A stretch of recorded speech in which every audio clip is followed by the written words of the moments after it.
Saturday morning. The kind where you don't set an alarm and the world just lets you sleep in. I saw a sign for a yard sale 3 blocks over. Old furniture, knickknacks.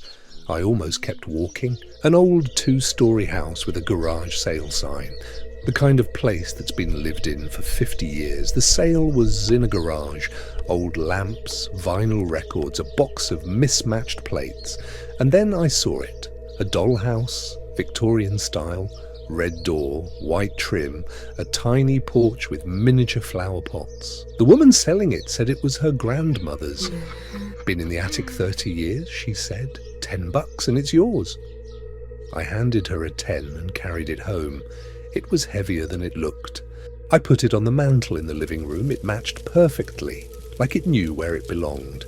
I made tea, sat down and just looked at it. The tiny windows, the front door, the little flowers on the porch.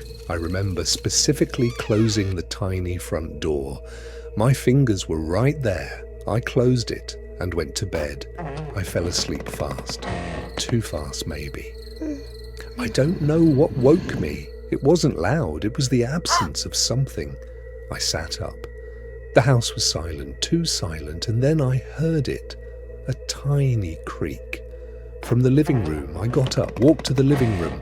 Every step felt louder than it should. The door was open. I know I closed it. I stood there in my pajamas, staring at it, waiting for it to move again. I closed it again, told myself I left it open by accident. That's all, just a mistake. Morning came, sunlight poured through the kitchen windows, and I almost laughed at myself. I walked past the living room with my coffee and stopped. The door was wide open again. I dropped my coffee. The mug shattered on the floor, but I couldn't look away from that tiny open door. I checked the hinges. No wind could have done this. The windows were closed, the front door locked, and this thing was inside my house. The rooms inside were exactly like my grandmother's house, the same wallpaper, the same furniture, the same crack in the window. My grandmother died when I was 9. Her house was sold, but I remembered every room. And this dollhouse had all of them. I tried to throw it away. I carried it to the trash bin outside, but I couldn't let go. I brought it back inside. I told myself I'd figure it out in the morning.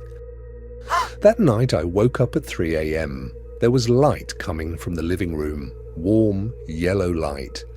I walked to the living room. The dollhouse was glowing, warm yellow light coming through every tiny window.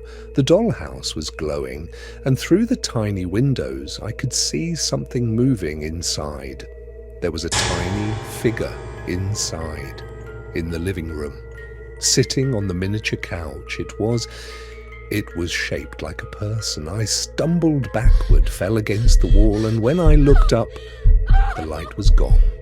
The dollhouse was dark again. I didn't sleep the rest of the night. I sat in the kitchen with all the lights on, staring at the door. The next day, I called the woman I bought it from. The number was disconnected. I searched online. The address of the yard sale didn't exist. But I found something else. A forum post from 2009. A woman describing a dollhouse that opened its own doors at night. The woman who posted it, her last message said the dollhouse had taken her room. She stopped posting after that. I decided I'd burn it. If I couldn't throw it away, I'd destroy it. I carried it to the backyard, set it on the grass. The night was still. No wind, no sound. The lighter wouldn't light. I tried 12 times. It sparked but never caught, as if the air itself was wet. And then the tiny front door swung open. By itself, right there in front of me. I scrambled backward on my hands and knees, fell trying to stand up, ran inside and locked the door. I locked myself in, leaned against the door and tried to breathe. My hands wouldn't stop shaking. I went back to the living room. The dollhouse was back on the mantel. I don't remember putting it there. I set it on the mantel. The light inside turned on by itself, and this time there were two figures. It was me, a tiny version of me, standing in that miniature room, waiting. I tried to leave. The front door wouldn't open, the windows wouldn't open. It was like the house had sealed itself shut. I ran to the windows, locked, all of them. I was trapped inside my own house.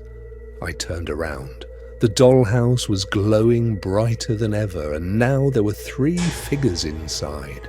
Three figures. The grandmother, the woman from the forum, and me. We were all in there. I looked down at my hands. The skin was softening, becoming smooth, featureless. I felt my face go numb, my vision blurred. The last thing I saw was the dollhouse and the open front door. The next morning, the real estate agent opened the door. The house was empty. No furniture, no belongings, just a dollhouse on the mantelpiece. Three figures. The grandmother who owned it first, the woman from the forum, and me. We're all still inside. Help me, Tuesday.